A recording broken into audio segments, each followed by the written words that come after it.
जादुई दीवार। सुधा, और सुधा, अरे कहाँ मर गई? जल्दी से मेरी चाय लेकर आ। तुझे अच्छे से पता है, मुझे सुबह उठते ही चाय ना मिले तो मेरा सिर दर्द करने लगता है। फिर भी तू रोज लेट कर देती है। आई दीदी, बस मैं ला ही रही थी, आपके लिए चाय ही बना रही थी। टीना का नाश्ता तैयार कर दिया तूने? उसे आज जल्दी निकलना है कॉलेज के लिए। हाँ दीदी, कर दिया है।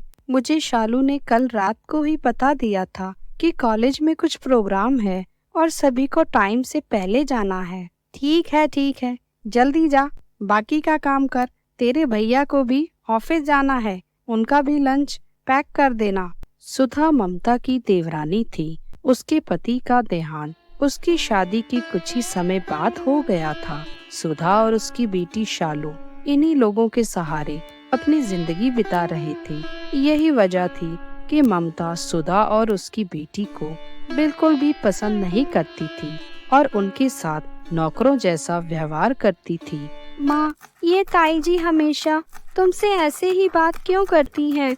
जैसे हम इस घर के सदस्य नहीं, नौकर हैं। मुझे बिल्कुल भी अच्छा नहीं लगता। शालू बेटा, तुम्हें तो अच्छे से पता है कि तुम्हारे पापा के जाने के बाद तुम्हारे ताऊजी ने ही तुम्हारी सारी जिम्मेदारी उठा रखी है और उन्हीं की वजह से तुम आज कॉलेज की पढ़ाई भी पूरी कर पाई हो। कौन सी जिम्मेदारी माँ? दिन रात पढ़कर मैं स्कॉलरशिप लेकर यहाँ तक आई हूँ। जब से पापा गए हैं तब से तुम ताई जी के पुराने कपड़े पहनती हो और मैं उनकी बेटी के। कभी किसी त्योहार पर भी उन्होंने ये नहीं सोचा कि इन्हें भी कभी अच्छे कपड़े ही दे दें। नौकरों को तो मालिक सैलरी भी देता है, हमें तो वह भी नहीं मिलती। बस, बहुत हो गया। अगर दीदी ने सुन लिया तो फिर से घर में लड़ाई हो जाएगी। तो कॉलेज जा, तुझे बहुत देर हो गई है। बचपन से ही शालू ने अपनी ताई को अपनी माँ पर बहुत जुल्म करते हुए देखा था, पर वह चाहकर भी ना तो कुछ कह पाती और ना ही कुछ कर पाती। शालू पढ़ने में बहुत तेज थी और यह उसके कॉलेज का आखिरी साल था। इस साल भी उसने अपने कॉलेज में टॉप किया था। वहीं उसकी बहन टीना, वह पढ़ाई में बहुत पीछे थी। बस सारा दिन मौज मस्ती पार्टी, इसी में ध्यान रहता था उसका। माँ देखो, मैंने इस बार भी कॉलेज में टॉप किया है। शाबाश बेटा, मैं जानती थी इस बार भी तुम ही फर्स्ट आओगी। माँ, मुझे फिर से स्कॉलरशिप मिली है आगे की पढ़ाई के लिए, पर उसके लिए मुझे दिल्ली जाना होगा। अगर मैं ये कोर्स कंप्लीट कर लूंगी तो मुझे किसी भी अच्छी कंपनी में आसानी से काम मिल जाएगा। ठीक है बेटा, इसमें परेशानी ही क्या है? परेशानी ये है माँ, फीस तो नहीं देनी पड़ेगी, पर दिल्ली जैसे शहर में जाकर रहना, इन सब में बहुत पैसा लग जाएगा। कोई नहीं, तुम चिंता मत करो। कुछ पैसे मैंने जमा करके रखे हैं और शाम को मैं भैया भाभी से भी बात करूंगी। कुछ ना कुछ इंतजाम हो जाएगा। वैसे कितने पैसे लग जाएंगे इन सब में? माँ, अभी के लिए तो मुझे 20,000 रुपए चाहिए हैं। फिर मैं वहाँ जाकर पढ़ाई के साथ साथ कोई छोटी मोटी नौकरी कर लूंगी, फिर पैसे की जरूरत नहीं पड़ेगी। शाम को जैसे ही सब खाना खाकर फ्री होते हैं, तब सुधा पैसे की बात करती है। ये क्या बात हुई? लड़की को इतनी दूर भेज रही हो तुम? और वैसे भी जितनी पढ़ाई इसने करनी थी कर ली, अब इसकी शादी करने की सोचो। पर दीदी, अभी तो उसके पढ़ने की उम्र है। तो यहाँ कोई खजाना गड़ा है जिसमें इसे निकाल निकाल कर देते रहें? कोई पैसे वैसे नहीं है हमारे पास, नहीं जाएगी ये कहीं पर भी। पर ताई जी, अगर शादी ही करनी है तो टीना की पहले कर दीजिए। वैसे भी उसे पढ़ने लिखने में कोई इंटरेस्ट तो है नहीं, इस बार भी फेल हो गई है ये। बहुत जबान चलने लगी है तेरी। 4 क्लास क्या पढ़ गई है? तू तो हमें ही नखरे दिखाती है। ये जो अकड़ है तेरी, ये सब हमारी ही वजह से है।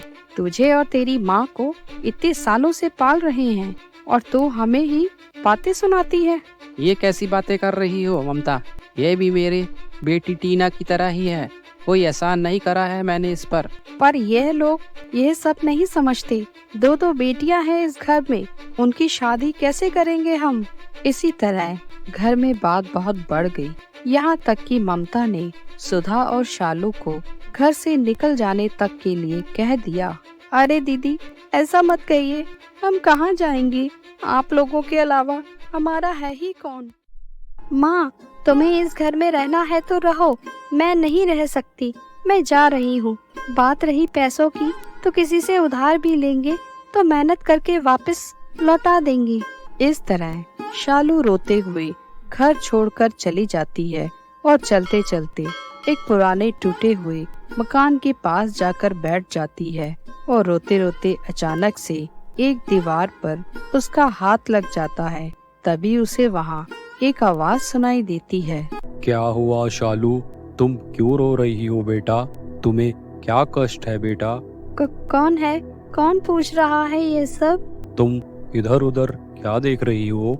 मैं तो यही हूँ जिसके पास तुम बैठी हो। शालू ने ध्यान से देखा तो जिस दीवार के पास वह बैठी थी उसी में एक चेहरा उभर आया और आवाज भी वहीं से आ रही थी। यह आवाज तो दीवार में से आ रही है। क्या कभी दीवारें भी बातें करती हैं? हाँ शालू, मैं जादुई दीवार हूँ। तुमने ठीक पहचाना।